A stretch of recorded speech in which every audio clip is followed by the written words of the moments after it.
Donc, pour rappel, coupez bien votre caméra et votre son pour avoir uniquement les gens qui vont intervenir. Donc, déjà, je me répète, merci à vous d'être là.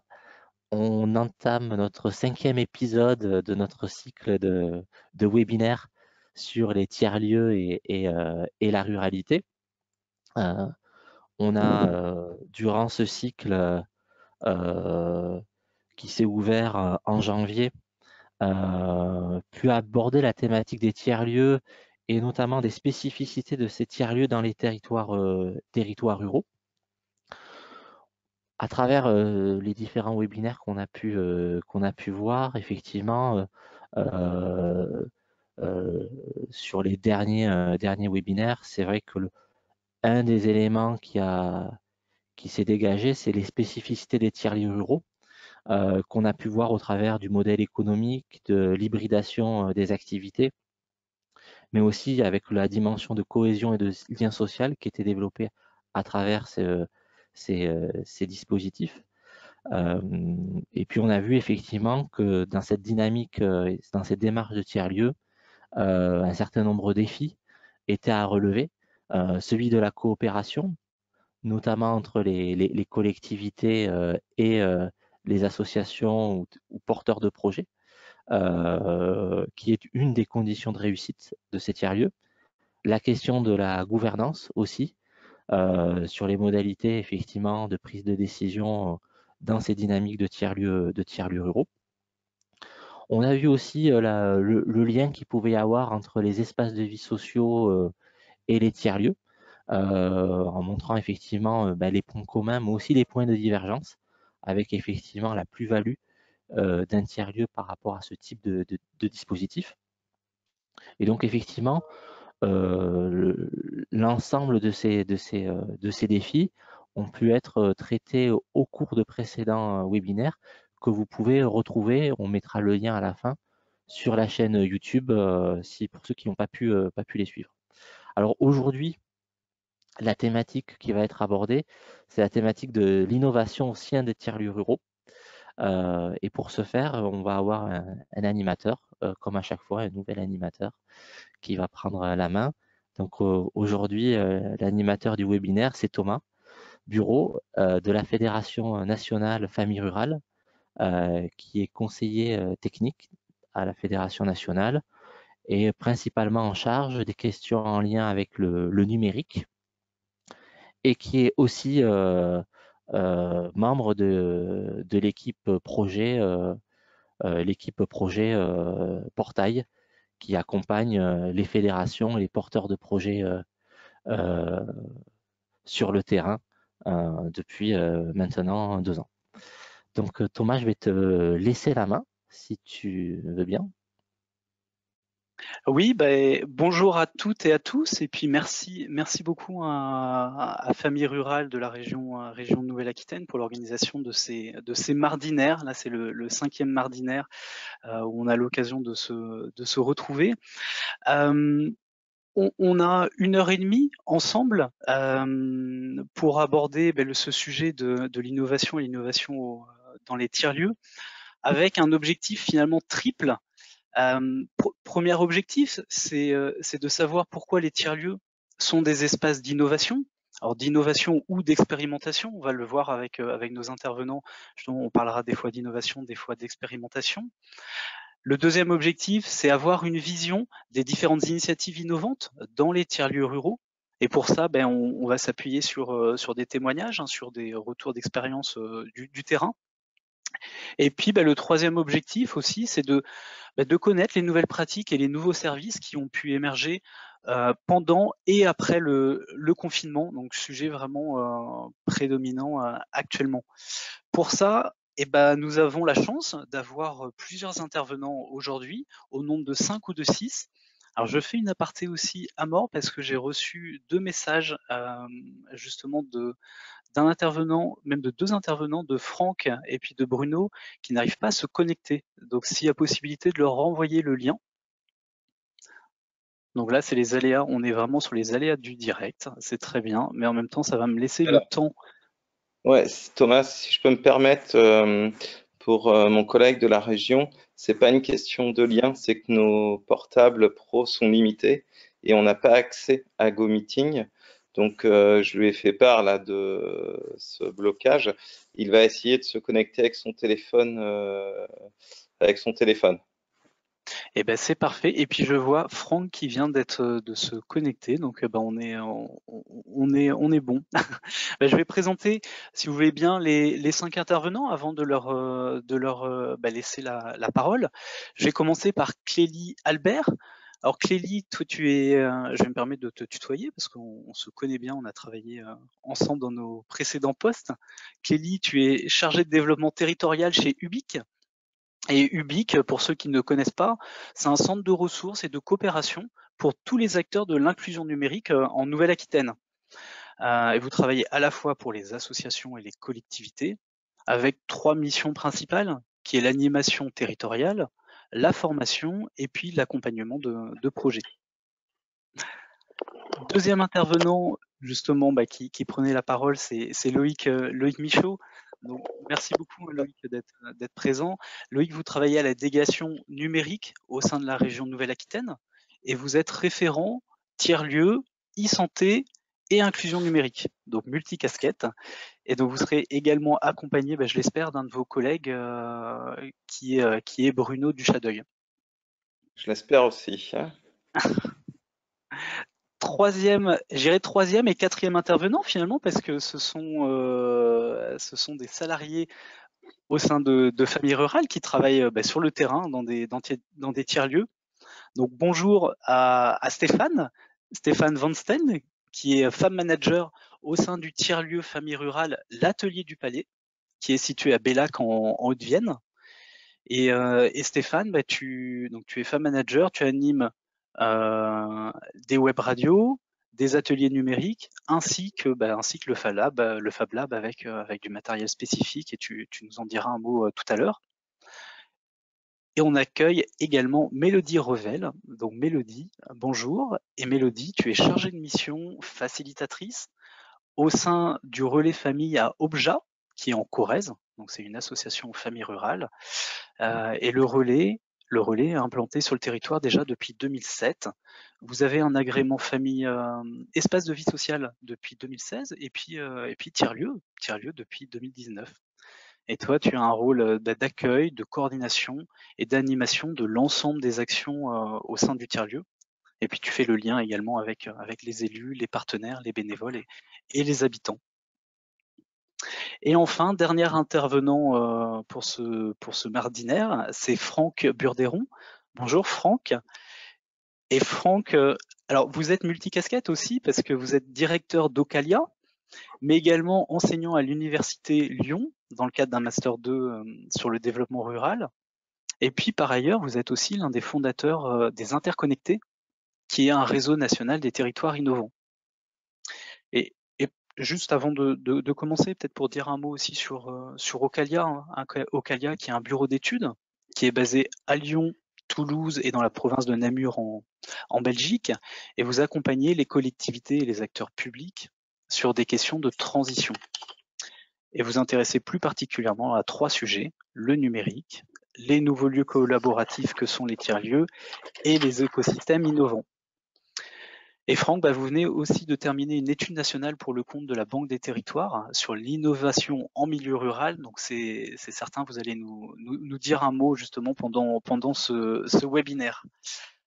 Je voulais justement vous donner la parole, Franck, si vous voulez bien commencer, et puis peut-être par parler d'innovation. De quoi parle-t-on lorsqu'on mentionne le mot innovation, et pourquoi parler d'innovation en milieu rural? Merci Thomas. Bonjour à tous. Effectivement, donc Franck Burderon, ravi de participer à cet échange. Nous finissons actuellement, nous avons fini depuis quelques semaines une mission effectivement pour le compte de la Banque des Territoires sur l'innovation en milieu rural. L'objectif en fait de la Banque des Territoires est d'analyser les spécificités de l'innovation en milieu rural et d'essayer de comprendre un petit peu ces dynamiques. son objectif étant de pouvoir derrière accompagner, soutenir des projets, notamment dans le cadre du programme Petites Villes de demain, sur des projets d'innovation qui ont de l'impact sur le développement des territoires. Donc en fait, pour conduire ces travaux, on a analysé une cinquantaine de projets portés par des structures ou des territoires ruraux, dans tout un tas de domaines d'activités différents, sur des thématiques très différentes, ayant bien évidemment des impacts sur le développement de ces territoires ruraux. Donc des sujets aussi divers que la mobilité, les services à la personne, des problématiques d'attractivité ou de développement économique, d'accueil de nouvelles populations, d'accès à la santé, etc. Donc ce travail en fait a duré à peu près 6 mois, nous a permis de faire un état des lieux des dynamiques d'innovation en milieu rural et puis d'essayer de comprendre un peu les singularités de tout ça. Donc c'est ce que je vais essayer de vous présenter de manière très rapide en introduction et puis après en conclusion, et notamment en lien avec ce qui va être évoqué après moi, c'est de regarder aussi le rôle que peuvent jouer ces tiers-lieux dans ces dynamiques d'innovation spécifiquement en milieu rural. Donc le premier élément en matière d'innovation, c'est de rappeler, mais je pense que c'est assez connu pour tout le monde, mais c'est que les formes, les natures, les objets, l'intensité de l'innovation est quand même très variable. On voit souvent l'innovation comme quelque chose de technologique, de très novateur, on va dire, alors qu'en fait, et c'est ce qu'on a constaté notamment dans un certain nombre d'innovations qu'on a pu suivre, analyser en milieu rural, en fait, c'est plutôt des innovations d'assemblage, c'est plutôt des innovations sociales, c'est plutôt des innovations d'usage qui sont à l'œuvre plutôt que des innovations technologiques pures, même si elles s'appuient très souvent sur un petit peu de technologie, souvent du numérique, etc. Donc les natures d'innovation sont très variées, les objets d'innovation sont aussi multiples. On voit souvent l'innovation comme autour d'un produit, mais vous le verrez qu'il y a beaucoup d'innovations en matière de services. Et puis ça peut être aussi des innovations, les tiers-lieux en sont un bon exemple, d'innovation d'organisation, d'innovation de processus, et pas forcément de produits. Et puis les degrés sont bien évidemment très différents entre des innovations de rupture qui créent vraiment des choses très très nouvelles ou plutôt des innovations incrémentales qui sont plutôt dans des logiques de progressivité. Alors, une fois que tout ça est dit, ce qui est intéressant, c'est de regarder un petit peu les spécificités de l'innovation en milieu rural par rapport à ce qu'on observe dans les grands centres urbains. Donc nous, on a sorti en fait 4 éléments principaux. Un premier que j'ai déjà évoqué, c'est la question des natures d'innovation. On a moins d'innovations technologiques que des innovations plutôt d'usage, des innovations sociales. Souvent, ce qui constitue la nature de l'innovation, c'est plutôt l'assemblage de différents procédés, services, fonctions, qui tous mis bout à bout constituent l'innovation plutôt que des fonctions particulièrement innovantes en tant que telles. Et le deuxième élément, c'est que plutôt que des innovations de produits sur ce qu'on a appelé le hard, on est plutôt sur des innovations soft, autour encore une fois de l'usage, du service, des procédés, de l'assemblage, etc. Donc ça, c'est des natures d'innovation qui sont souvent constitutives de ces éléments-là et qui sont moins des innovations technologiques que des innovations de service ou d'usage. Le deuxième élément, c'est que la commande initiale de la Banque des Territoires était très connotée numérique, puisqu'en fait, c'est la division Smart City notamment qui était à l'œuvre dans le cadre de cette commande. Et en fait, le constat qu'on a fait, c'est qu'il y avait beaucoup de numérique dans ces innovations, mais pas que. Que souvent, en fait, elles constituaient, même si elles étaient largement présentes, elles constituaient un tout petit élément d'un tout beaucoup plus vaste. Ça, c'est le premier élément. Et puis, le deuxième élément, c'est que parfois, elles constituent un handicap. Et notamment, là, on retombe sur les questions de problématiques d'infrastructure, de couverture au débit mobile de ces territoires, mais aussi de moyens et de compétences en lien avec le numérique qui parfois sont un peu moins déployés, un peu moins diversifiés que ce qu'on peut avoir dans les grands centres urbains. Le troisième élément, c'est que vu que la nature de ces innovations sont souvent liées à l'assemblage, en fait, elles sont souvent multifonctions, donc multi-acteurs et donc aussi multi-compétences. Et tout ça fait que ça crée des conditions de l'innovation qui sont assez originales et souvent assez complexes parce qu'il faut mettre autour de la table tout un tas d'acteurs différents, il faut les faire travailler ensemble, ça appelle des compétences qui sont très variées, donc qui ne sont pas toujours disponibles localement, et tout ça crée de la complexité sur les modes de gouvernance aussi de ces projets, etc. Et puis enfin, le dernier élément, c'est que contrairement à la caractéristique de l'innovation qu'on peut observer dans les grands centres urbains et où on a souvent des dynamiques de mise en concurrence des startups, des concours, etc. Ici, l'objectif, c'est moins de construire la concurrence et la sélection, on va dire, des projets que d'identifier les bons porteurs et de les accompagner dans le temps.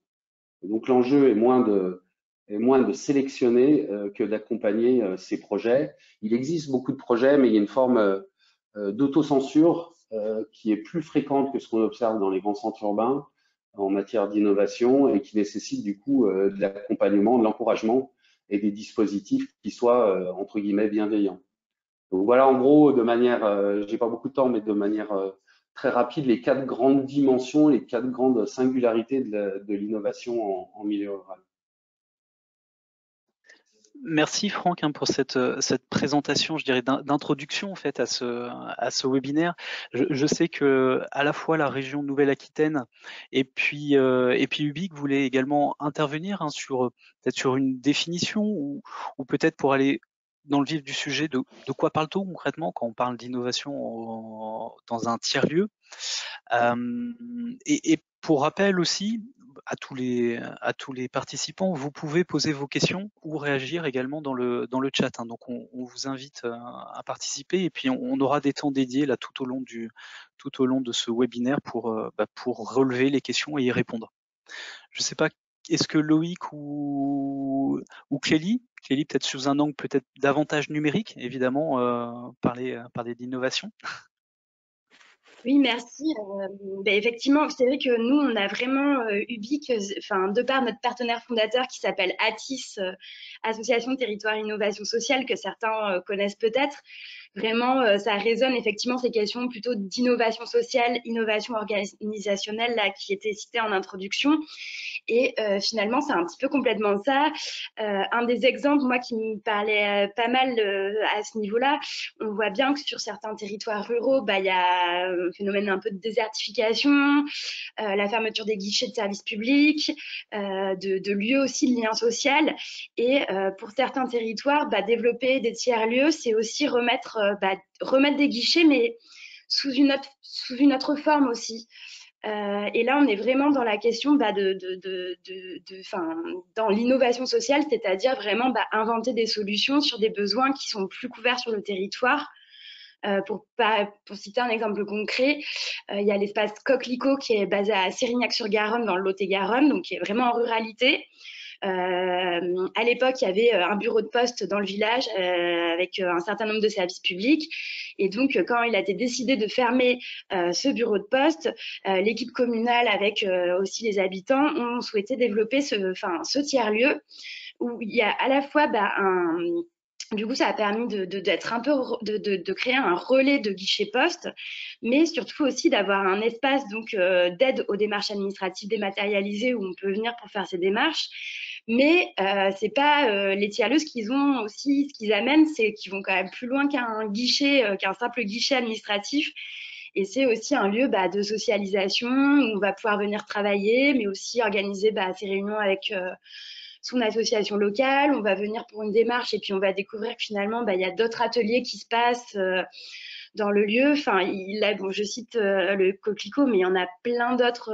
De plus en plus, on voit émerger des tiers-lieux sur les zones rurales qui partent d'un besoin comme ça non couvert et puis voilà, qui vont aussi essayer de réinventer aussi la solution d'une autre façon avec une autre approche et en général aussi une forme un peu plus conviviale aussi.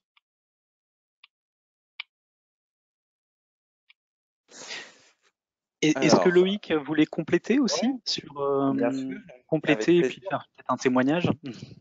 Alors, mon collègue, hein, décidément, ne sera pas là. C'est dommage parce que c'est le directeur adjoint de l'économie sociale et solidaire.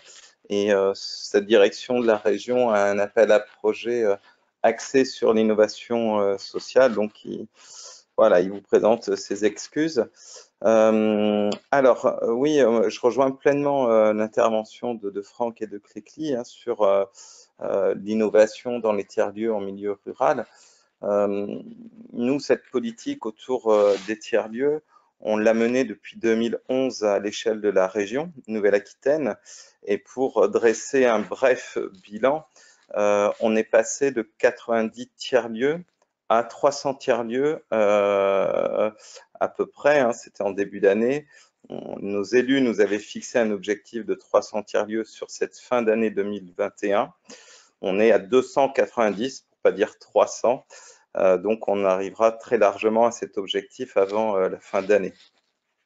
La région intervient avec différents dispositifs autour des tiers-lieux, dont la mi-innovation sociale. Et certains projets de tiers-lieux ont pu bénéficier de plusieurs soutiens de la région.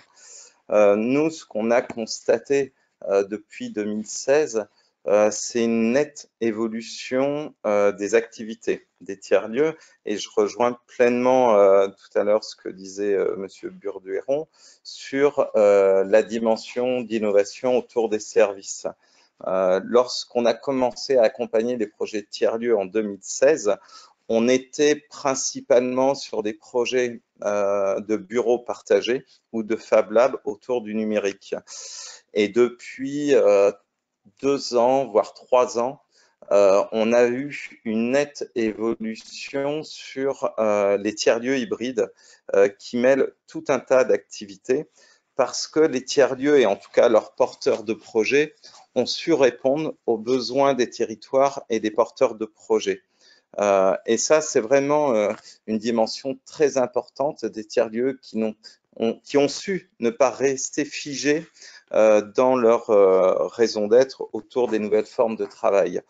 À tel point qu'aujourd'hui, on constate qu'il y a eu une diversité des ateliers partagés. Au départ, on était vraiment sur les Fab Labs autour du numérique. Et aujourd'hui, on accompagne aussi des ateliers partagés autour du bois, autour de la soudure, autour de la couture.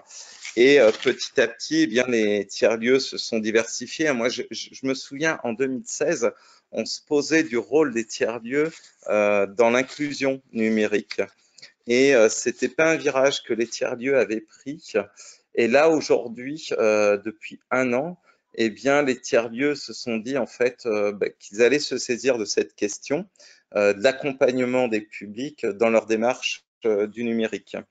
Et puis, il y a bien évidemment aussi l'accès à toutes ces nouvelles technologies, hein, qui sont plus nouvelles aujourd'hui, je pense aux imprimantes 3D. Et ça, c'était plutôt présent en milieu urbain. Et aujourd'hui, on voit que ces ateliers sont également présents en milieu rural.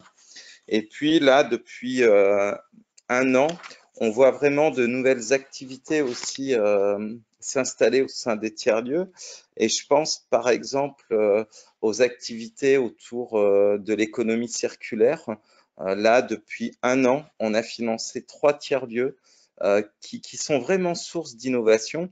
Et je pense à un tiers-lieu là en Charente-Maritime, Cyclable, qui est porté par un syndicat intercommunal où en fait la mise en place d'une cuisine partagée a permis d'accompagner des porteurs de projets innovants puisque eux, ils récupèrent la mie de pain dans les boulangeries, ils en ont fait de la bière et ce projet a pu voir le jour grâce au sein du tiers-lieu parce qu'ils ont laissé la place à cette activité-là innovante.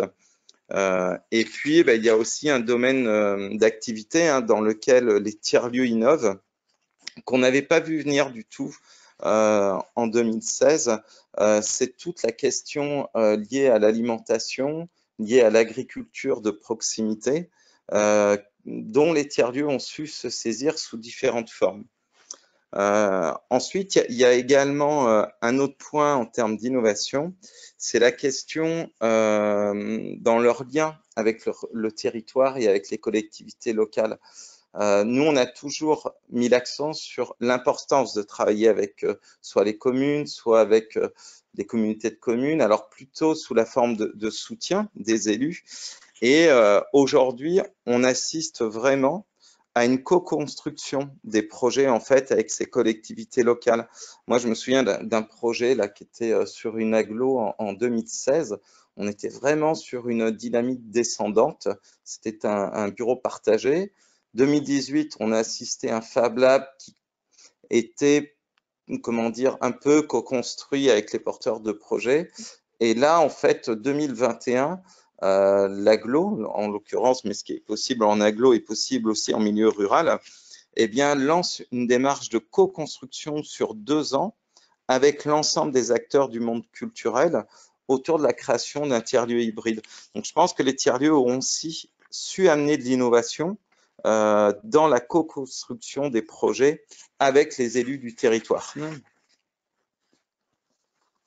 Alors après, il y a bien d'autres formes d'innovation, mais j'ai dû dépasser les 5 minutes du temps qui m'était imparti. On est parfaitement dans le timing. C'est intéressant tous vos témoignages parce que vous mettez à la fois en valeur en fait toute l'innovation qu'il peut avoir dans les services. Alors on parle d'espaces de travail partagés, on parle évidemment de numérique, mais pas que. Là, Loïc, vous avez mis en valeur de l'innovation autour de l'économie circulaire, autour de l'alimentation, et puis surtout, je dirais aussi l'innovation pas que dans les services, mais également dans la gouvernance. Avec l'exemple que vous avez donné. Donc c'est bien d'avoir ça en tête aussi, que l'innovation finalement elle est partout, elle n'est pas que non plus dans les actions et dans les services proposés. J'aimerais maintenant donner la parole à deux personnes du terrain qui sont au quotidien justement et qui animent en fait des tiers-lieux au sein de familles rurales. Donc d'un côté Stéphane alors qui a une casquette sous un angle plus numérique avec en tant que femme manager, et puis Mélodie en tant que facilitatrice sur un tiers-lieu qui est assez différent aussi et qui propose une multitude d'activités. Est-ce que peut-être Stéphane, tu veux commencer par nous parler? Alors, je sais que vous avez un point commun tous les deux, pas parler d'innovation, mais peut-être plus d'expérimentation. Oui, alors vous m'entendez, c'est bien? Vous m'entendez bien? Ouais, impeccable. Oui, très bien. Voilà, impeccable. Je préférais être sûr plutôt que de parler 2-3 minutes et me rendre compte que tout le monde me fait des grands gestes comme ça. L'atelier du Palais, c'est à Bellac, c'est dans le 87. C'est à la fois un espace de coworking, un Fab Lab, et puis il y a tout un volet autour de l'animation famille. Et moi, donc, je suis animateur sur tout ce qui touche au numérique. Effectivement, on s'était eu au téléphone, Thomas, il y a quelques temps. On en avait parlé un peu pour préparer ce webinaire. Et c'est vrai que plutôt qu'innovation, je ne remets pas en question le terme, mais on est plutôt dans la proposition. Et en fait, ce qui est innovant ici sur le territoire, chez nous en milieu rural, c'est plutôt la proposition et le fait que ça existe. L'opportunité que ça existe, c'est ça qui est plutôt innovant, puisque ça n'était pas le cas jusque-là. Et je me rends compte au quotidien, quand on donne des cours d'informatique, quand on propose donc des repères cafés, notamment sur toute la partie numérique, tout ce qui est informatique, tout ça, ben, c'est là où je suis de ma petite formule, je te disais, Thomas, et donc on n'est pas vraiment des chercheurs, on est plutôt des trouveurs, c'est-à-dire que on va faire des diagnostics avec les gens, ne serait-ce que de leur expliquer que tiens, c'est peut-être réparable, il y a peut-être une pièce à changer, et puis cet outil qui est nécessaire aujourd'hui au quotidien plus que jamais, il peut continuer à vous accompagner pendant de nombreux mois. Et puis je trouve que ça aussi, pour moi, c'est de l'innovation, puisque en fait ça nous permet de sortir un peu du cadre de la société de consommation, du tout jetable et de l'obsolescence programmée parfois aussi. pour moi, c'est une vraie innovation aussi et que je vis au quotidien au Fab Lab.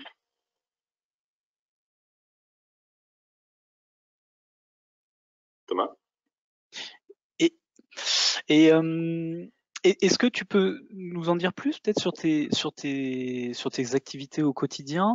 Et puis alors, voilà, en quoi vous donnez, je dirais, les moyens aussi d'expérimenter? En quoi on donne les moyens d'expérimenter? Est-ce que vous vous donnez les moyens d'expérimenter? Je sais pas comment je vais pouvoir répondre à ta question. On se donne les moyens d'expérimenter puisqu'on se donne le temps aussi avec les gens justement d'aller chercher des solutions. On propose là, il n'y a pas longtemps, il y a une architecte qui est venue travailler sur notre graveuse laser, hein, parce qu'on a une belle graveuse laser. Une architecte qui est venue travailler sur des maquettes.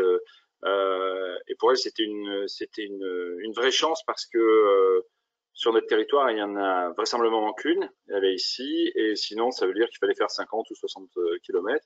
Donc ça, pour moi, c'était donc une vraie opportunité. Elle reviendra. Je me permets de parler, je fais un peu d'autopromo puisque j'ai créé une web radio qui s'appelle Ici Londe, la web radio du Haut-Limousin. Moi, je viens du monde de la radio associative et ça me manquait terriblement. Et quand j'ai rejoint le collectif avant d'être salarié, un jour dans une réunion, j'ai dit moi, je veux bien monter une web radio et tout le monde m'a regardé en me disant juste fais-le quoi. Et aujourd'hui, c'est le cas. On a à peu près 500 auditeurs par jour. Il y a des invités toute la semaine qui viennent pour faire des émissions, pour parler des acteurs du territoire. Ça, comme tout le reste ici au tiers-lieu, je trouve que c'est très créateur de liens, créateur de partenariats, et ce n'est que le début, puisque ça fait un peu moins d'un an. Ça fera un an au mois de mai-juin là là on y est.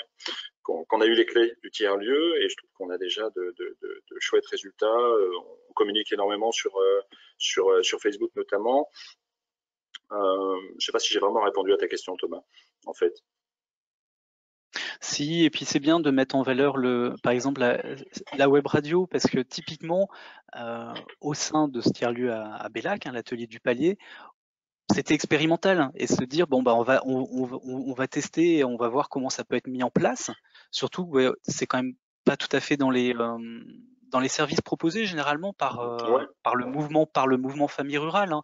Et je dirais qu'aujourd'hui maintenant, cette web radio à Bellac, elle est mise en valeur quasiment systématiquement. Et tu le disais aussi, aujourd'hui on le met même dans les appels à projets en fait. On met ça en valeur dès lors qu'il y a encore 1 ou 2 ans, on ne savait pas où on allait.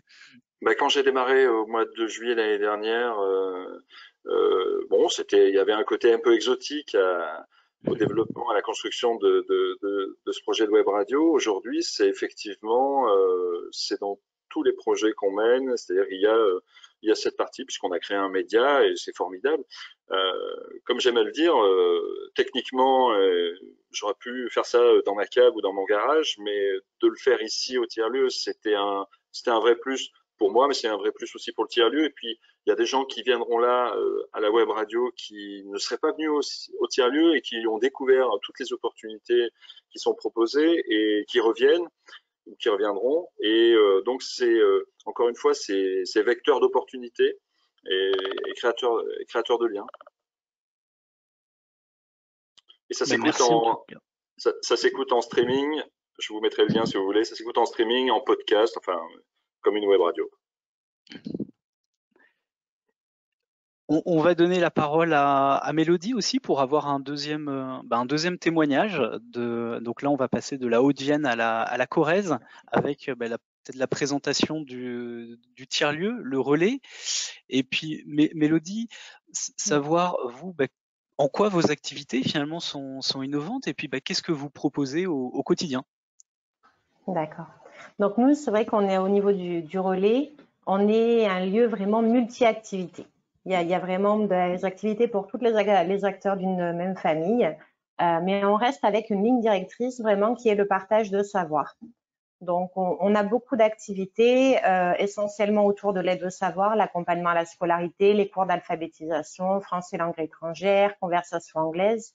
Mais on a également des ateliers bien-être, des ateliers informatiques, des ateliers collectifs et individuels.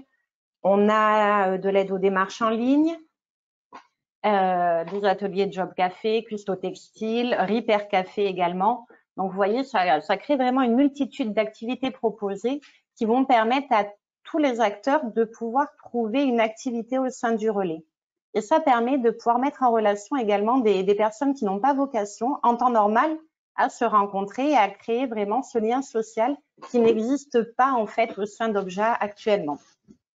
Donc voilà, l'innovation, elle est là, c'est de pouvoir avoir vraiment un lieu où tout le monde peut trouver sa place au travers d'une activité, qu'elle soit ponctuelle, comme une aide aux démarches en ligne, ou alors une activité qui va être plus récurrente, comme des ateliers collectifs informatiques, par exemple.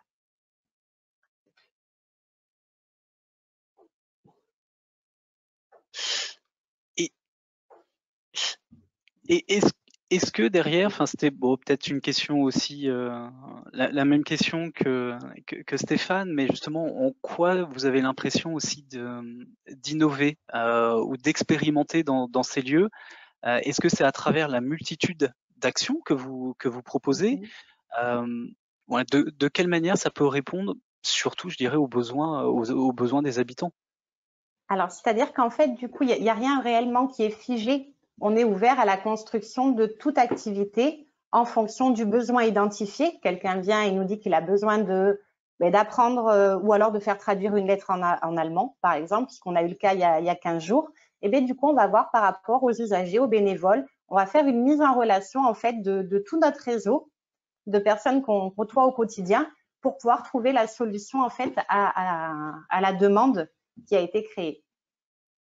Donc ça, c'est innovant. Et puis également parce que on peut ne pas avoir la réponse à une demande, mais ça va être également de la mise en relation avec les partenaires sociaux du territoire, avec les entreprises si c'est pour de la recherche d'emploi, avec la mission locale, mettons pour les jeunes, parce que le jeune n'est pas inscrit et ne sait pas encore comment se débrouiller ou comment accéder au premier emploi. Voilà, il y a vraiment, enfin, il n'y a aucun frein. J'ai pas les solutions à tout, mais en tout cas, ça va être de la mise en relation par rapport au réseau qu'on a réussi à tisser au sein des usagers, des adhérents et des partenaires actuels. Et est-ce que Mélodie, tu as vu aussi une évolution parce que au fur et à mesure des années, parce que vous êtes ancré sur le territoire depuis longtemps, hein, on l'a dit depuis 2007, vous étiez relais famille. Après, vous avez eu l'agrément espace de vie sociale qui vous a sûrement donné un petit peu plus de visibilité aussi. Puis là, vous avez intégré tout un dispositif tiers-lieu. Est-ce que tu as vu une évolution dans vos pratiques, dans les différentes demandes et comment vous avez répondu au fur et à mesure des années? Alors effectivement, il y a vraiment une vraie évolution depuis l'agrément tiers-lieu en 2016. D'une part parce qu'il a permis l'embauche d'une salariée, c'est-à-dire moi, au sein du relais. Donc effectivement, une association qui ne fonctionne pas qu'avec des bénévoles a forcément plus de moyens, en tout cas plus d'opportunités de pouvoir créer une multitude d'activités. Donc ce qui a été le cas. Chaque année, on a à peu près 1 à 2 activités nouvelles qui se créent en fonction de la demande. Donc, il y a 2 ans, ça a été les ateliers bien-être et les ateliers informatiques. L'année dernière, ça a été le custo textile et le repair café. Début d'année 2020, on a eu les ateliers la conversation anglaise. Voilà, on répond en fait rapidement aux besoins, à la nécessité en fait du territoire pour pouvoir avoir une offre de services, qu'elle soit marchande ou non, puisqu'on a quand même beaucoup de services à titre gracieux, mais pour pouvoir répondre et être là tout de suite en fait vis-à-vis de ce qui est demandé ou en tout cas notre ressenti quand on fait nos comités de pilotage au sein du relais famille. Merci pour ce témoignage et puis on reviendra aussi tout à l'heure avec une question plus précise sur toute la période confinement, Oui. pendant confinement et post-confinement. Est-ce que, avant de donner la parole peut-être à Amor, à savoir s'il y a des questions sur le chat, est-ce que Franck d'Ocalia ou Loïc peut-être de la région de Nouvelle-Aquitaine, vous avez aussi des expérimentations à partager de par les projets que vous avez pu accompagner ou financer?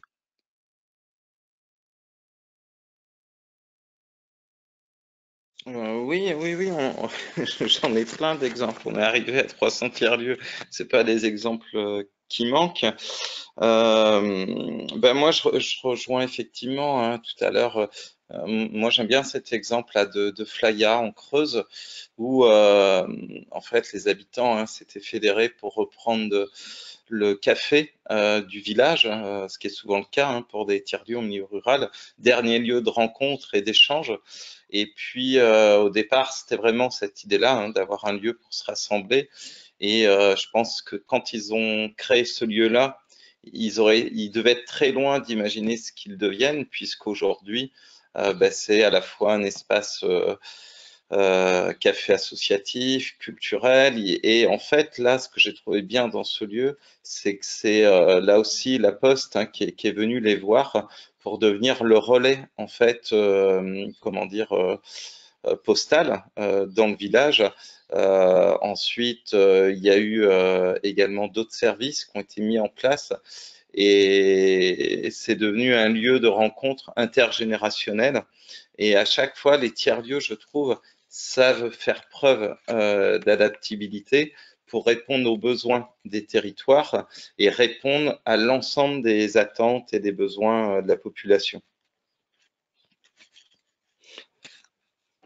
Alors, j'aurai d'autres exemples tout à l'heure. Je ne sais pas si je peux le dire maintenant, mais c'était sur le volet agricole, notamment. Et ça, vous savez, le milieu agricole est quand même un milieu figé juridiquement, que ce soit sur le volet foncier, que ce soit sur le volet des fonds, qui sont très régis par la politique agricole commune. Et depuis un an, les tiers-lieux se sont saisis de cette question. Et là aussi, par des initiatives de citoyens, de porteurs de projets. Et là, depuis 7 à 8 mois, c'est des porteurs de projets qui ont fait l'acquisition d'un domaine dans les Deux-Sèvres, au-dessus de Niort, où face à la problématique du foncier, d'accès au foncier, qui est régi par la SAFER, eh bien, à force de tergiverser, les porteurs de projets ont trouvé une solution par la création de 2 structures. L'une, un groupement foncier agricole pour accéder aux terres, mais comme eux-mêmes n'étaient pas agriculteurs, il leur fallait une structure juridique pour exploiter les lieux. Et donc, ils ont créé une société coopérative d'intérêt collectif pour pouvoir commercialiser en fait les produits et accéder aux terres. Donc ça aboutit à ce sur quoi nous on travaille depuis un an, qui sont les tiers-lieux nourriciers qui veulent répondre à une alimentation et une agriculture de proximité. Donc là, c'est quand même un projet de 200 hectares qu'ils ont acquis, donc 90 hectares de terres exploitables. Et là, en l'espace de 7 mois, ils ont répondu à un problème d'accès au foncier pour 2 maraîchers, c'est-à-dire 2 maraîchers qui n'arrivaient pas à accéder à des terres. Eh bien, ils leur ont mis 5 hectares à disposition chacun. Et puis, d'un autre côté, ils répondent aussi à la demande de consommation de produits en circuit court pour les habitants du territoire. Et là, prochainement, ils devraient être intégrés dans le programme alimentaire territorial qui vient d'être lancé par la communauté de communes. Et là où c'est innovant, c'est que ces tiers-lieux répondent, comment dire, aux problèmes d'isolement du monde agricole, qui sont souvent seuls dans leur exploitation. Et là, ces 2 paysans maraîchers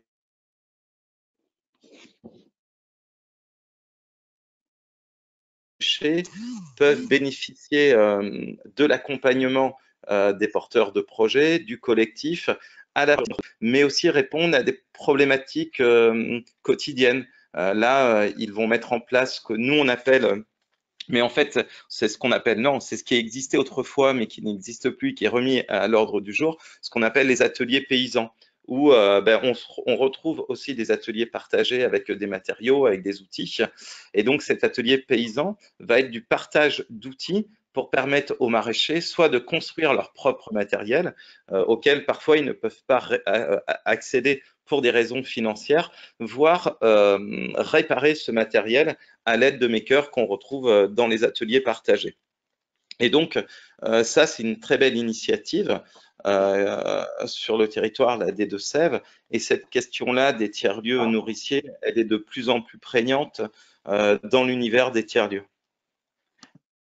Il y avait une question, Loïc, du chat, de savoir le nom de ce tiers-lieu nourricier. Alors, c'est le domaine de Chambril et c'est sur la commune de Souvigné, S-O-U-V-I-G-N-E, et qui a un site internet, donc vous le retrouverez facilement. Alors là, ce qui est quand même formidable dans cette belle aventure qui commence, c'est que c'est pas le fruit du hasard non plus. L'un des porteurs de projet est notaire de métier. Il a une étude notariale et donc il fait partie des commissions et lui, ça lui semblait important de permettre à des maraîchers d'accéder à ces terres. Et aujourd'hui, eh bien, il a réussi à joindre à la fois son métier de notaire, mais aussi de porteur de projet qui ait du sens sur les territoires. Merci. Je ne sais pas si, Amor, comment tu veux fonctionner, parce que finalement, l'intervention de Loïc a suscité plusieurs questions. Je sais que Franck aussi, peut-être voulait intervenir. Est-ce qu'on... Peut-être, Franck, je vous donne la parole peut-être pour témoigner. Et puis après, Amor, si tu veux, on pourra balayer les différentes questions du chat. Ça marche, très bien. Non, mais pour aller dans le sens de ce que disait Loïc, effectivement, en fait, la mouvance des tiers-lieux, on va dire au sens large, en fait, est hyper diversifiée. Pour la petite histoire, nous, on a commencé à s'intéresser à ces sujets qu'on n'appelait pas encore tiers-lieux, mais il y a plus d'une dizaine d'années, avec une mission qui nous avait été confiée par la DATAR à l'époque, donc en l'État, sur les questions d'aménagement du territoire, et qui avait financé finalement l'ancêtre des tiers-lieux d'activité, à savoir ce qu'ils appelaient à l'époque les télécentres. Donc c'était il y a une bonne en 2008-2009, donc ça fait un peu la préhistoire, mais en fait ce qui est intéressant quand même là-dedans, c'était que en fait en même temps qu'on commence à s'intéresser à ces tiers-lieux d'activité, sont arrivés des États-Unis notamment, un peu d'Allemagne, etc., les espaces de coworking. Donc en fait ce sujet, on y est rentré vraiment par les questions de mutualisation finalement de locaux, de dispositifs d'animation pour sortir parfois de l'isolement, notamment pour les entrepreneurs du domicile, etc. Et puis on voit que petit à petit, tout un tas de nouvelles choses sont apparues, notamment des projets beaucoup plus de dimension socio-culturelle. Aujourd'hui, on parlait, Loïc citait des exemples qu'on voit beaucoup monter depuis effectivement quelques mois sur les questions agricoles, sur les questions de circuits courts, d'économie circulaire, etc. Donc ça, c'est toute une mouvance qu'on voit arriver. Aussi la question de la transformation d'un certain nombre de dispositifs qui existaient déjà et qui s'inspirent finalement des codes issus qu'on voit apparaître dans les tiers-lieux. Donc, ça peut être la question de l'accès aux services publics, la transformation des maisons de services publics, ça peut être la transformation des bibliothèques, etc., etc. Et on voit que, en fait, finalement, c'est une mouvance très large, c'est un peu un mot valise qui embarque en fait des réalités très différentes en matière de montage, en matière d'objectifs, en matière de modèle économique, etc.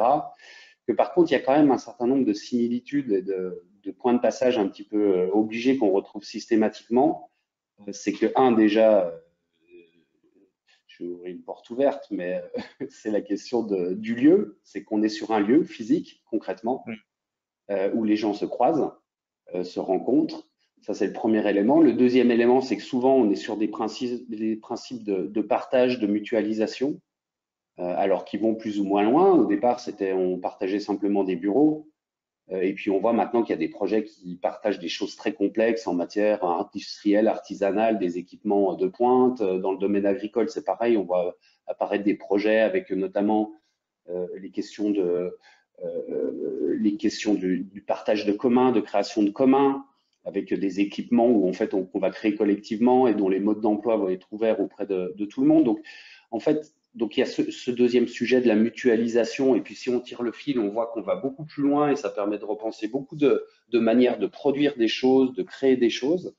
Et puis le troisième élément, qui est un peu le filigrane de tout ça, c'est les questions d'animation. Il y a souvent eu des débats sur, du moins, on n'est pas sur des projets immobiliers, on est vraiment sur des projets vivants, et donc pour qu'ils soient vivants, il faut qu'il y ait des formes d'animation. Alors, la forme d'animation La plus aboutie, on va dire, c'est quand on a des salariés qui sont dédiés à cette animation ou des personnes qui sont dédiées à cette animation, mais on a aussi un certain nombre de lieux qui sont plutôt sur des fonctionnements bénévoles ou alors où c'est les membres qui opèrent une partie de l'animation. Mais en tout cas, souvent une des conditions, un des facteurs clés de succès de ces projets, c'est qu'effectivement, à partir de cette animation, on crée de l'hybridation, de la rencontre entre les gens et puis de l'impromptu, de la sérendipité, etc. Sérendipité, pardon. Et donc, c'est tout ça qui fait toute la richesse des tiers-lieux. Mais c'est vrai que c'est un objet qui n'est pas facile à appréhender parce qu'il est tellement divers que c'est pas facile de s'y retrouver dans ce monde complexe, très hétérogène, et du coup, avec tous les impacts que ça a en termes de fonctionnement, de faisabilité, etc. Oui, puis je pense que aujourd'hui, ce qui est nouveau, en tout cas, nous, ce qu'on a pu constater, c'est que depuis 2016, les porteurs de projets ont su faire évoluer les collectivités locales, en termes de montage de projets, d'accompagnement, en les associant plutôt qu'en allant les voir au dernier moment pour avoir un soutien financier. Et aujourd'hui, ce qui pourrait être innovant, c'est des montages juridiques privés, publics pour ces tiers-lieux. Par exemple, j'ai un très bon exemple d'une commune rurale où un jour, le maire me dit « Mais moi, le souci dans mon épicerie, c'est que les gens, ils bossent 70 heures par semaine, ils tiennent pendant 2 ans, et au bout de 2 ans ou 3 ans, quand ils font le constat qui bossent du lundi au dimanche pour parfois à peine 1 000 € par mois, ils s'en vont. » Et cette histoire, elle se répétait inlassablement, repreneur après repreneur de l'épicerie. Un jour, il me dit, mais en fait, peut-être que un tiers-lieu, ce serait le montage mixte pour maintenir ce lieu du lundi au dimanche, ou du lundi au vendredi, ce serait exploité par le gérant de l'épicerie, et le samedi et le dimanche, par un collectif de bénévoles qui animerait plutôt le volet associatif, culturel. Alors, je ne sais pas où il en est dans son cheminement, mais en tout cas, j'avais trouvé ça très révélateur en termes d'innovation, parce que sur un même lieu, on aurait pu avoir un portage public et privé, et à travers lequel tout le monde s'y retrouvait, tant sur le plan professionnel et personnel. Alors, ça pose sans doute des questions en termes d'assurance, en termes de location des bâtiments, mais rien n'est insurmontable en termes d'innovation. Et il y a très certainement encore des choses à imaginer en termes d'innovation pour les territoires ruraux.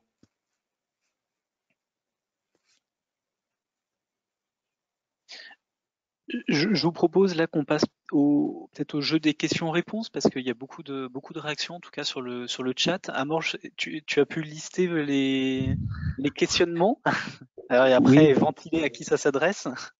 Oui, ben, c'est vrai qu'il y a des questions ou des remarques. Alors, il y a certaines de ces questions et remarques où il y a eu déjà des réponses, pré-réponses dans le chat, notamment sur finalement la question de l'innovation, qui effectivement n'est pas uniquement sur les thématiques du numérique, mais qui peut être aussi dans plein d'autres domaines.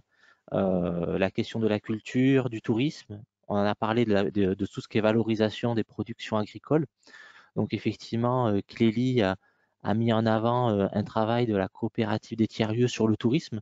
Je pense que sur le site de la coopérative des tiers-lieux, on a pas mal d'exemples de porteurs de projets justement avec des innovations sur différents thèmes. Avec la coopérative des tiers-lieux, Famille Rurale a fait un annuaire des tiers-lieux que vous pourrez retrouver sur le site aussi, avec des différents exemples. Donc effectivement, je pense qu'on ne peut pas faire un inventaire global, mais on peut retrouver des éléments là-dessus. Mais il y avait une question qui est revenue dans le chat également, c'est la question de l'innovation, alors pas forcément sur une approche thématique, mais plutôt sur les façons de fonctionner, d'être financé, d'être organisé. Certains mettent en avant aussi l'innovation dans le champ de la gouvernance et du fonctionnement des structures. Et avec une sorte de paradoxe éventuellement, c'est que le fait de rentrer quelquefois dans des appels à projets, des financements publics, des cadres finalement préexistants, peut être éventuellement des cadres réglementaires, juridiques, peuvent être aussi un frein à l'expérimentation parce qu'il peut y avoir des attentes de résultats, alors que jusqu'à présent, on a mis en avant le fait d'essayer, d'expérimenter. Et donc, il y a ces éléments-là que peut-être on pourrait renvoyer peut-être à Franck Burderon sur cette question-là des modes de fonctionnement, des modes de financement, des cadres réglementaires qui peuvent être aussi peut-être une limite au fait de pouvoir innover pour peut-être certains porteurs de projets. Ouais, alors j'y reviendrai un petit peu après. Ce sera un peu mon propos conclusif qui essaye de faire le lien entre les leviers qu'on a identifiés pour faire de l'innovation en milieu rural et puis la manière dont les tiers-lieux finalement peuvent jouer un rôle sur la plupart des leviers qu'on a identifiés. Mais ça fait le lien aussi avec mon propos introductif, notamment sur la manière de faire émerger et d'accompagner les porteurs de projets innovants. Et un des enseignements de nos travaux et de ce qui est ressorti beaucoup de nos échanges avec les porteurs de projets, c'est la manière dont à la fois les appels à projets peuvent faire levier et en même temps dont les freins qu'ils créent. À la fois parce qu'ils créent un cadre souvent qui est restreint et qui n'est pas toujours propice à la nature même de l'innovation.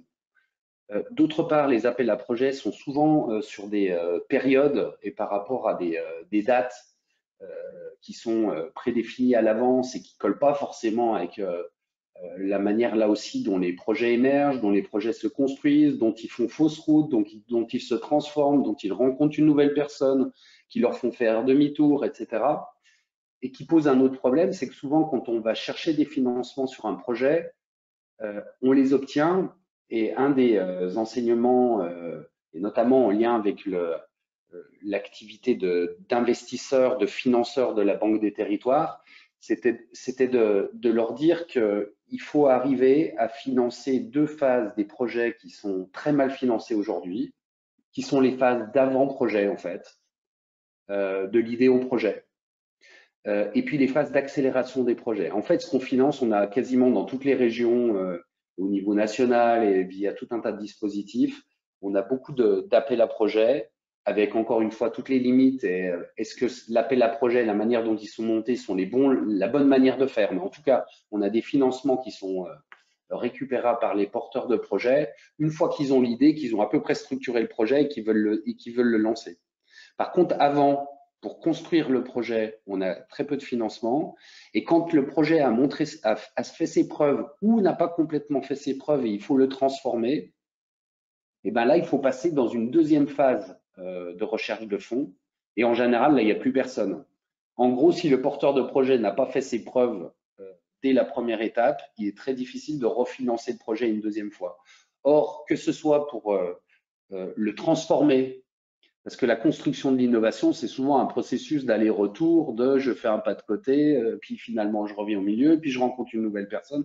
Donc c'est un processus qui est très complexe, qui varie d'un projet à l'autre et qui du coup nécessite beaucoup d'agilité. Et le problème, c'est que les cadres juridiques, les cadres financiers liés au soutien de ces projets, en fait, sont des cadres qui sont très normalisés et qui sont du coup assez peu souple et assez peu agile par rapport à la réalité des besoins des porteurs de projets.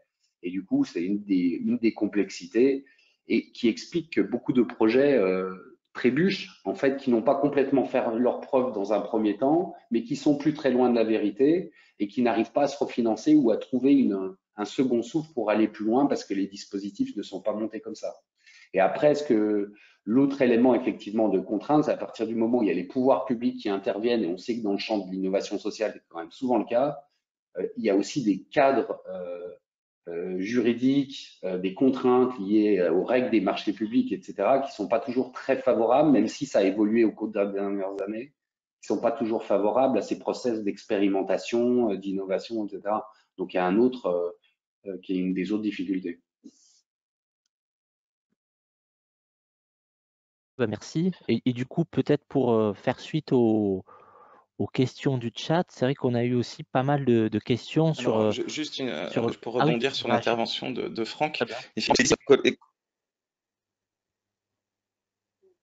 Oui, oui, oui. Juste pour dire, en complément de ce que disait Franck, c'est que on n'a jamais souhaité à la région renfermer les tiers-lieux justement dans des actions, dans des activités définies, et encore moins que les tiers-lieux répondent à une sorte de label ou de cahier des charges, parce qu'on avait senti que les tiers-lieux étaient très liés aux besoins des territoires et aux initiatives des porteurs de projets. Et c'est sans doute pas un hasard si aujourd'hui, eh bien, 9 projets sur 10 sont des projets de tiers-lieux hybrides et non plus des espaces de coworking ou des Fab Labs, contrairement à 2016. Et on a tout intérêt à garder cette latitude, cette liberté dans les tiers-lieux, parce que le pire scénario qui pourrait arriver, c'est de scénariser les tiers-lieux.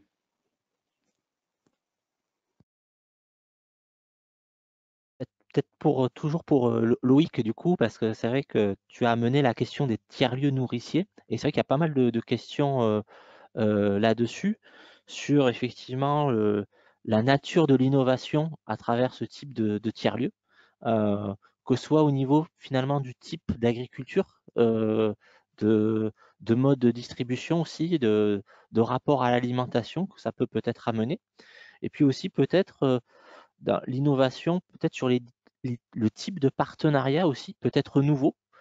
On a des partenaires, on va dire, aujourd'hui bien identifiés sur les tiers-lieux, mais peut-être qu'avec cette question des tiers-lieux nourriciers, il y a peut-être de nouveaux partenaires, de nouveaux acteurs qui peuvent rentrer aussi dans les partenariats. Donc peut-être par rapport à ces questions-là, s'il y a des éléments un petit peu d'illustration pour, développer ce point des tiers-lieux nourriciers.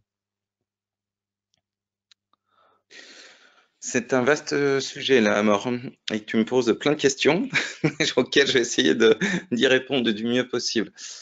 Nous, ça fait 1 an qu'on a commencé à travailler sur cette question-là.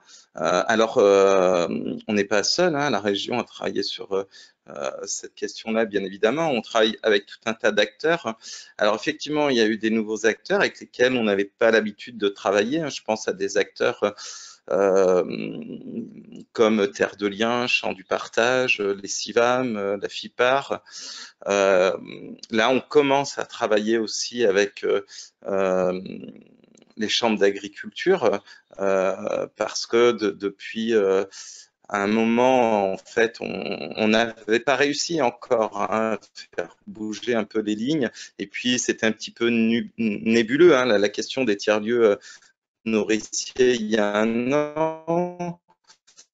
Et là, on va organiser plusieurs webinaires là, avec différents partenaires sur ces questions-là, et on va y associer les chambres d'agriculture ou alors, par exemple, l'Association nationale d'agroécologie.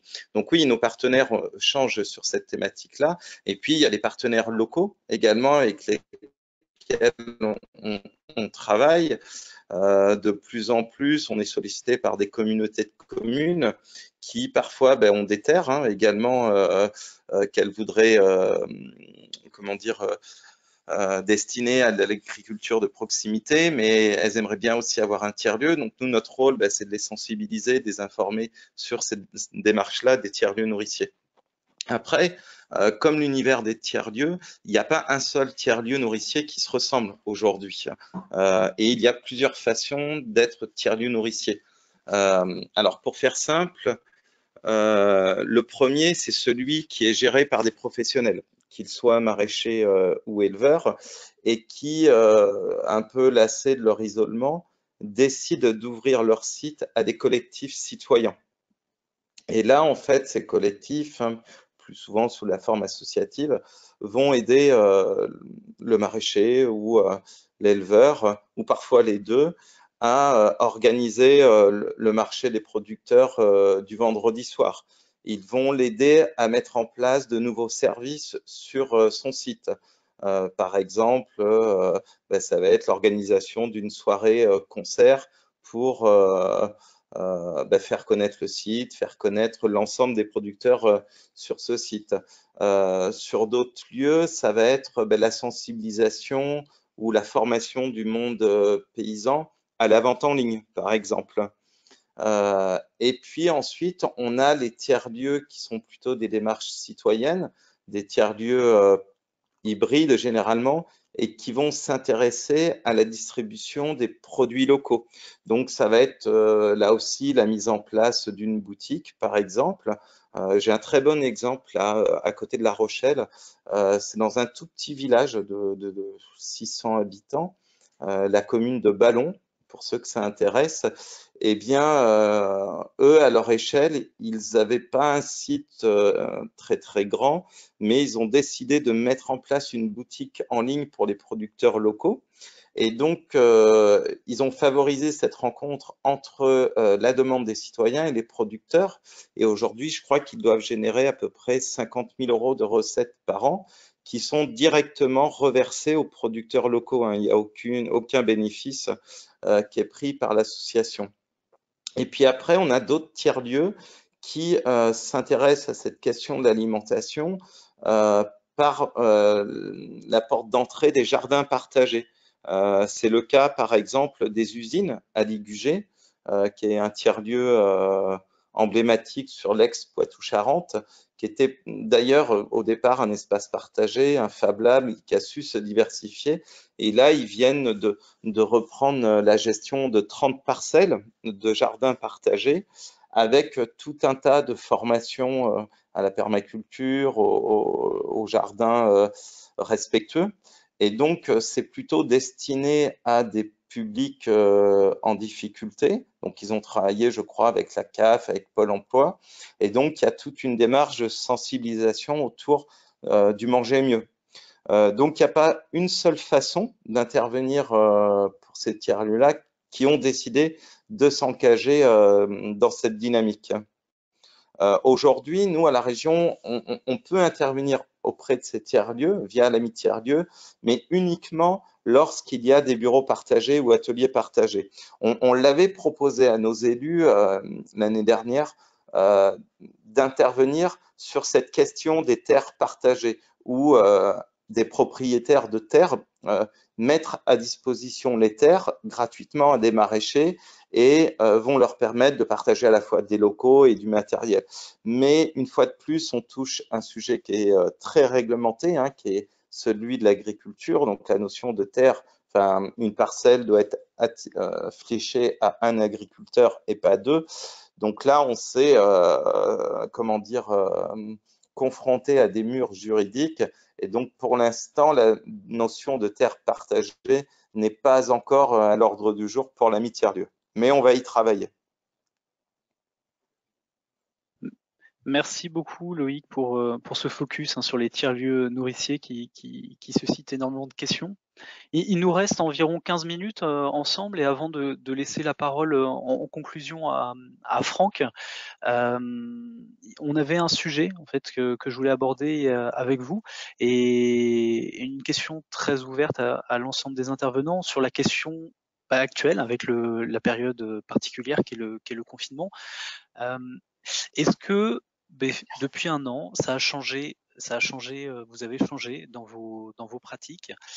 Il y a eu beaucoup de communication de fait autour de très belles initiatives, type le portage de repas, la création de masques dans des tiers-lieux à destination du personnel soignant. Je ne sais pas si vous avez été jusqu'à ce type d'activité, mais peut-être très concrètement, comment vous avez adapté vos actions avec le confinement ou post-confinement. Est-ce que peut-être qu'il y a eu de l'innovation en termes de rien dans la manière de communiquer, de proposer aussi des actions à distance en webinaire, ça c'est aussi un exemple. Voilà, j'aurais bien aimé laisser la parole peut-être dans un premier temps à Mélodie et puis Stéphane sur ce sujet-là. Et puis après, si d'autres veulent intervenir, par exemple Clélie. Moi, je vais commencer vu que Stéphane n'est pas revenu, je crois. Donc, au niveau du relais, nous avons mis en place pas mal d'activités, effectivement, pour garder le lien social au niveau des usagers. Donc, il y avait un jeu quotidien par SMS avec pas mal de défis, photos, énigmes, mots mystères. Le but étant de proposer une activité, en fait, tous les jours pour garder le lien entre les usagers et puis les sortir, en fait, de l'isolement et créer une certaine routine, un petit peu comme dans la vie normales quand il n'y a pas le confinement. On a été également sollicité auprès du collectif Objatois, mis en place donc sur la commune, pour pouvoir participer à fabriquer des masques qui ont été distribués aux habitants de plus de 70 ans sur la commune. Au niveau du Repair Café, on avait reçu pas mal également de demandes. Donc les bénévoles ont répondu présents et ont effectué pas mal de réparations de première nécessité. Donc les objets en panne étaient récupérés directement au domicile donc des demandeurs et étaient réparés chez les bénévoles et étaient après rendus à leurs propriétaires. Voilà ce qui a été mis en place donc, durant le premier confinement au niveau du relais famille. Et du côté de Bellac? Alors, en fait, le premier confinement, pendant le premier confinement, le tiers-lieu n'était pas ouvert. On a eu les clés au mois de mai, on a démarré vraiment en juin. Donc, l'idée, ça a été qu'on appelle ça, de garder le contact avec le collectif pour ne pas perdre la dynamique, préfiguration du tiers-lieu. On attendait avec impatience, effectivement, la réouverture des possibilités de se voir et puis, bien sûr, de rentrer dans le lieu. Et après, pour revenir sur l'histoire du distanciel, je sais que les ateliers informatiques que je mène sur le territoire, dans les différentes communes du territoire, on est passé justement d'un présentiel à un distanciel, et l'idée, ça a été de proposer beaucoup la possibilité d'appeler, d'utiliser la prise de commande à distance avec TeamViewer, et ça a rendu service à pas mal de gens. Maintenant, je le mets en place dès que je rencontre les gens en présentiel, je le mets en place parce qu'on ne sait jamais ce qui peut arriver, et de façon à ce qu'on puisse, quand les gens sont bloqués sur leur ordi, sur des manipulations, sur des démarches administratives, tout ça, ils ont besoin de leur ordi au quotidien et de plus en plus. Et donc, aujourd'hui, on prend les devants finalement. Voilà. Et on n'avait pas donc de machine pour pouvoir non plus fabriquer des masques, puisqu'on a eu des machines qu'en fin d'été. Voilà pour Bellac. Est-ce que Clélie, tu voulais intervenir sur le sujet avant de laisser la parole et le mot de la fin à Franck? Compléter ce qui a été dit juste avant, puisque effectivement, il y a beaucoup de tiers-lieux qui se sont mobilisés forcément à distance, hein, puisque le premier confinement, en plus, était plus surprise et plus cadrée, on va dire, que le second et le troisième. Et du coup, donc, il y a eu effectivement ceux qui ont pu mettre des actions en place à distance avec leur public, encore une fois, quand c'était possible, que leur public était connecté et équipé. Je pense notamment, par exemple, à Asmala dans les Landes, qu'on aime bien citer parce qu'ils sont vraiment géniaux. Mais il y a eu surtout l'initiative Solidarité numérique, où là, pas que les tiers-lieux, hein, mais vraiment tous les acteurs de la médiation numérique se sont tout de suite mobilisés autour de cette plateforme ressources et surtout ce centre d'appel pour pouvoir répondre au téléphone et accompagner dans la mesure du possible les citoyens qui étaient en difficulté.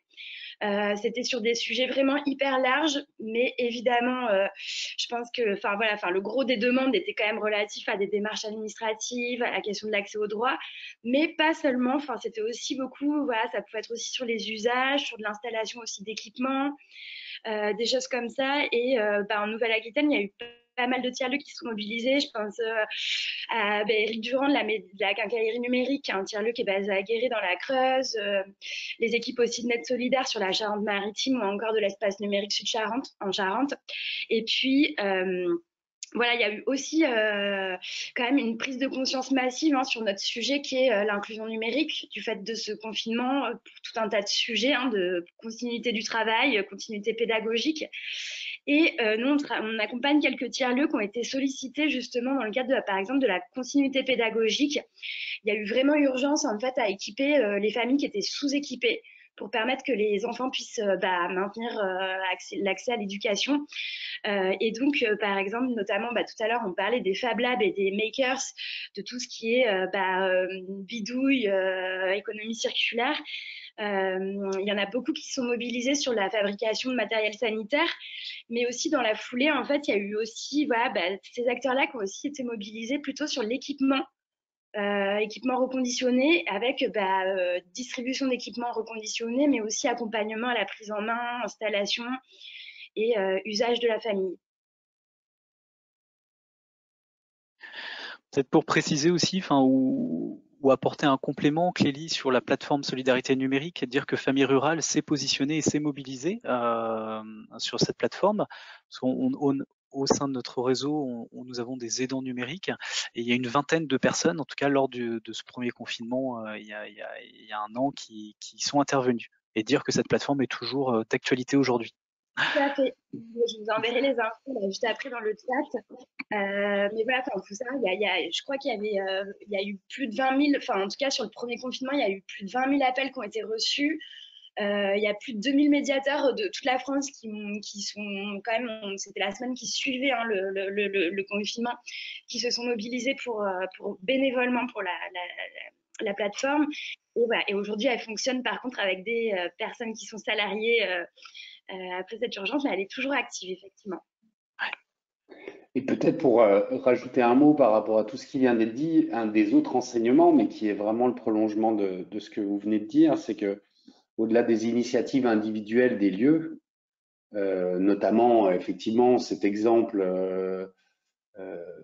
tout à fait intéressant de la fabrication du matériel sanitaire pendant le début du confinement, c'est aussi ce que le réseau français des Fab Labs a appelé la fabrication distribuée, c'est-à-dire que au-delà de ce qui se passait dans un lieu, ce qui est intéressant, c'est la mise en réseau des lieux pour produire collectivement un masque, une visière, etc., où chacun en fait fait une petite partie de l'intégralité du produit, se met en réseau à une échelle territoriale plus ou moins vaste et en fait va coopérer pour trouver une solution. Et ce qui est quand même hyper intéressant là-dedans, c'est que ça ouvre beaucoup de portes par rapport aux questions de relocalisation industrielle ou artisanale. En tout cas, on ne sait pas si l'essai se transformera, mais en tout cas, ça ouvre des perspectives quand même très intéressantes et qu'on n'avait pas forcément en tête il y a encore quelques mois. Donc tout ça se transforme. On voit bien que là aussi, il y a des transitions qui s'opèrent et peut-être des perspectives très positives pour demain, notamment en termes d'impact, en termes d'emploi et de développement économique des territoires. Oui, j'ai un exemple à ce sujet-là, hein, de ce que le consortium MADE a pu révéler là entre les Fab Labs, les acteurs de la santé, où jusqu'à maintenant les patients qui avaient pu subir des accidents ou autres, on leur proposait des prothèses et aujourd'hui ça fait son bonhomme de chemin, mais des professionnels nous disaient que pour eux ce serait intéressant d'avoir des Fab Labs au sein des centres de rééducation pour permettre effectivement parfois à des patients de fabriquer ou de prototyper leur propre matériel et d'avoir des solutions qu'ils ne trouvent pas toujours adaptées aux situations. Et j'ai trouvé ça très intéressant parce que ce serait une première qu'un Fab Lab puisse être mis à disposition, puisse être créé comme ça au sein d'un centre hospitalier. Et ça, c'est lié effectivement au Covid, hein, cette rencontre entre les acteurs de la santé.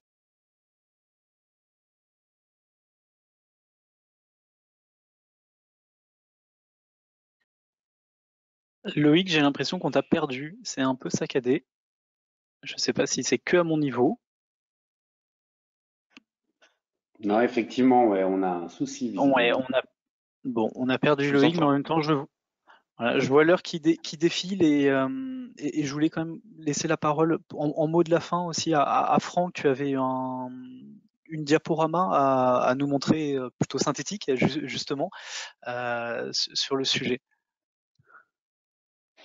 Oui, alors c'est un des éléments qui est issu de nos travaux, c'était effectivement le lien qu'on a essayé de faire entre la question des tiers-lieux et puis la question de l'innovation au milieu rural. Peut-être juste parce que je ne l'ai pas forcément précisé au démarrage, mais en fait, notre champ d'investigation sur les questions d'innovation en milieu rural était vraiment sur l'innovation tournée vers l'impact sur les territoires. C'est-à-dire que, par exemple, un projet industriel avec une technologie tout à fait innovante qui émergerait dans un territoire rural n'était pas l'objet de notre étude. Là, on regardait vraiment des choses innovantes qui avaient de l'impact sur le développement économique, l'accès aux services, la mobilité, etc.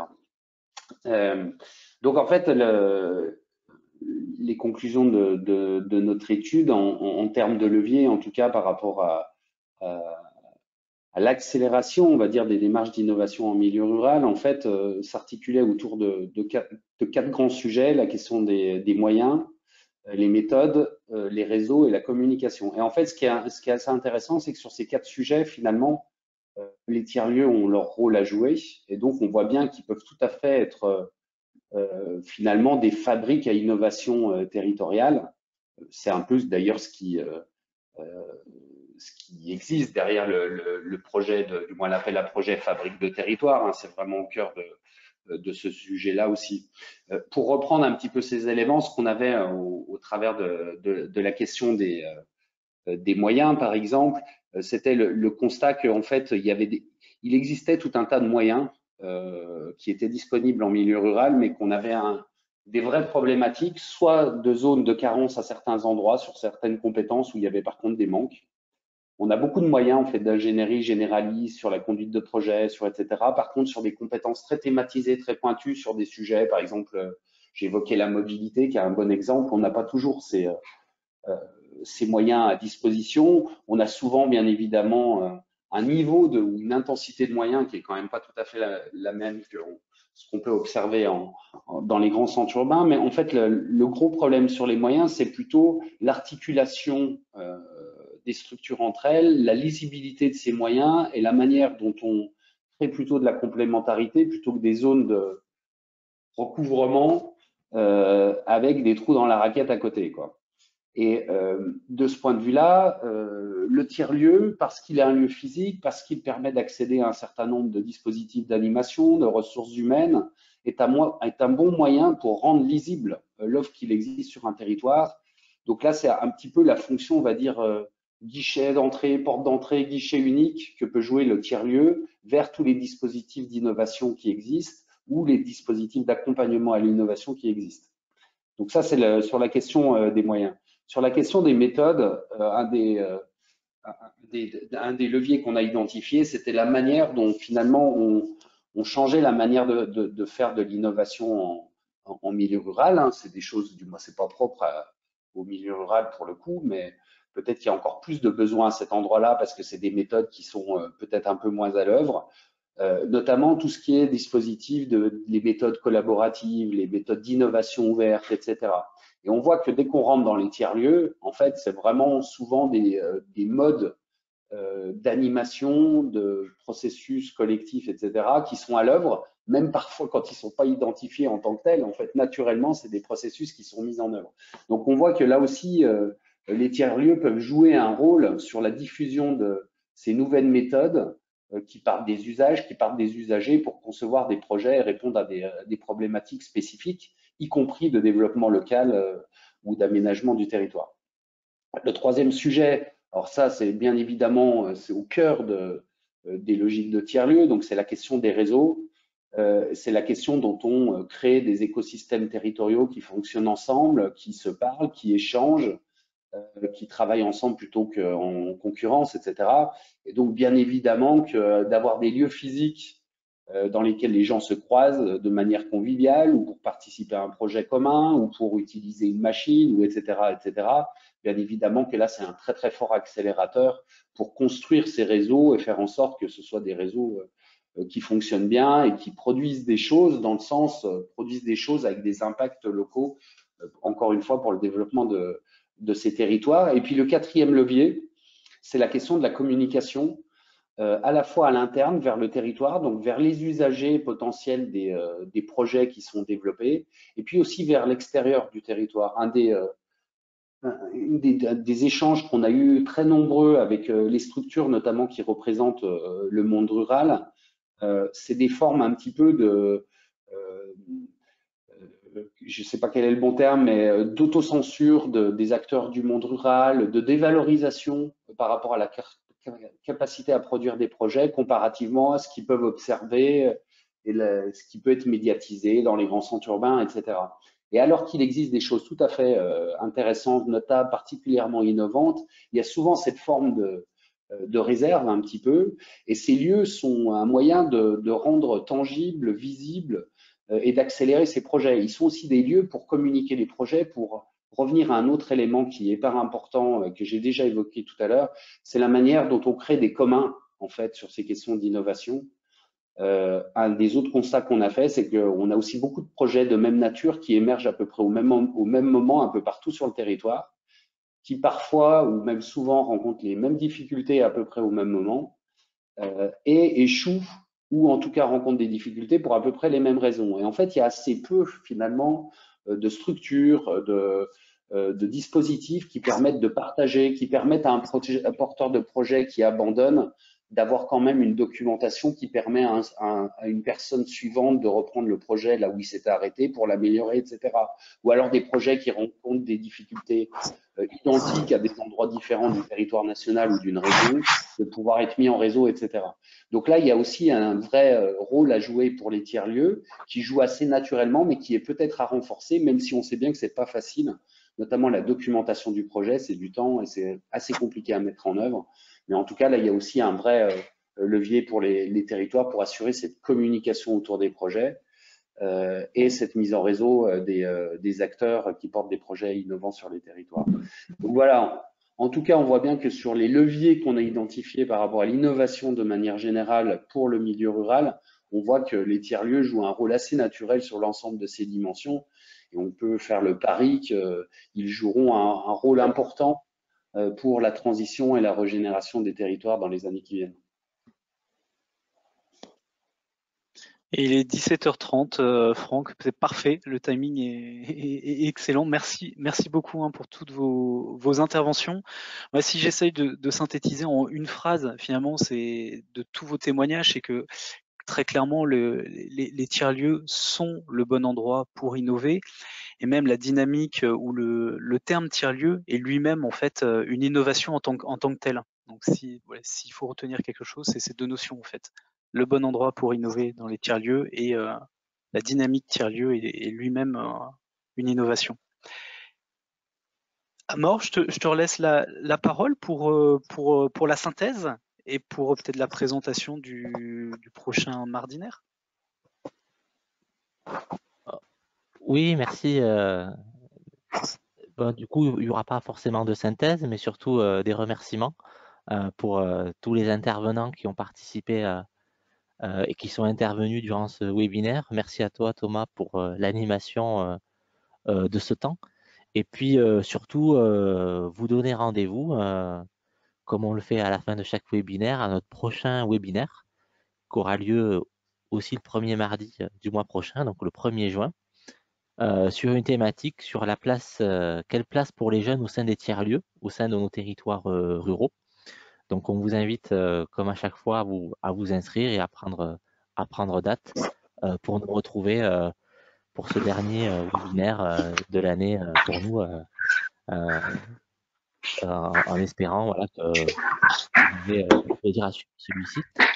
Une dernière petite information, comme à chaque fois, vous pourrez retrouver la captation de ce webinaire en ligne. Si vous avez besoin de retrouver les références, les sites internet et les différents liens, on le mettra du coup en commentaire de la vidéo qu'on aura mis sur le site YouTube. Et donc on vous enverra à toutes et tous le lien pour pouvoir éventuellement réécouter ce webinaire. Donc ben, merci encore et puis je vous souhaite une bonne fin de journée. Et à très bientôt. Au revoir. Au revoir. Au revoir.